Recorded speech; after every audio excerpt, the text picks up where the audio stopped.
Are your wrists feeling a little bit stiff? Let's get into some stretches.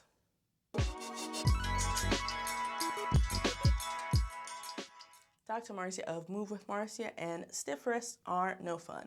Maybe you type all day and you get wrist pain, maybe you have carpal tunnel, maybe you've got gamer's thumb, text thumb, whatever it is, you're feeling stiff. Number one, I'd highly recommend doing wrist cars from the other video and going through the motions to strengthen your wrist from my other videos. This video is purely about stretches.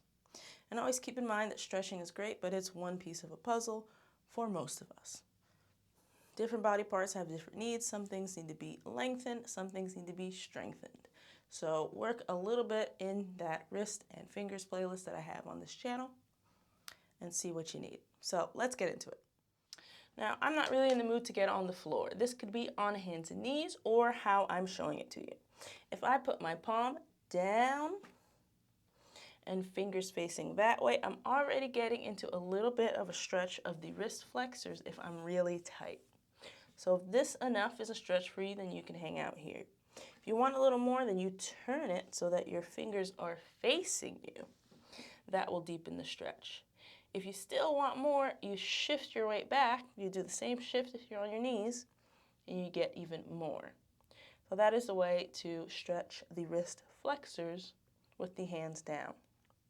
To do the other side, we would flip. So the palm would be up, the fingers are facing towards you. If this is it, this is a big stretch, stay here. You might not even get here, you might be down here. Who cares how you look? You're doing it for you, not to look cool. But if you do want a little more, same concept applies. Lean and shift the weight back to get more stretch.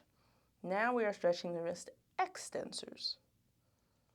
These stretches can also be done seated using your own body parts, or maybe if you're by a wall, use a wall. So if I use my own body parts to stretch my wrist flexors, I would put my arm up and come to the palm of my hand and pull it down.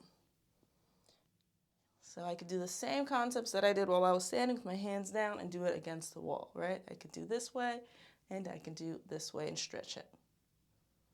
All right, so those are some basic stretches down. If you feel pretty comfortable with that, know how to set yourself up, it's not entirely painful, it doesn't feel wrong, you're doing okay, then maybe try these wrist openers with those stretches in mind. So the first one, we're doing palm up, fingers facing each other, and shifting our weight side to side. So we're doing that wrist extensor stretch, but in kind of a different direction, a different shift. The next one would be palms facing down, fingers facing away, same concept, side to side. You could also do circles if that feels like a better idea for you, go for it, who cares, do what you want. Or you can do one at a time. Maybe you set up here and you're comfortable here and you do one wrist at a time and go side to side, back and forth, circles, switch the other way, side to side, back and forth, or circles, and then you repeat it for the other arm. You don't have to do both things at the same time. And there you have it, some options to stretch out those wrists in standing, while you're sitting, maybe even on the floor, all up to you. And pro tip, please, if you feel like I've gone through these options too quickly, please remember there's a playback speed option on YouTube. So slow down the video, that's okay. Take your time, replay it, do whatever you have to do to get the concepts down. Make this work for you, okay? Great, hit that thumbs up on your way out, hit subscribe, and I'll see you next time.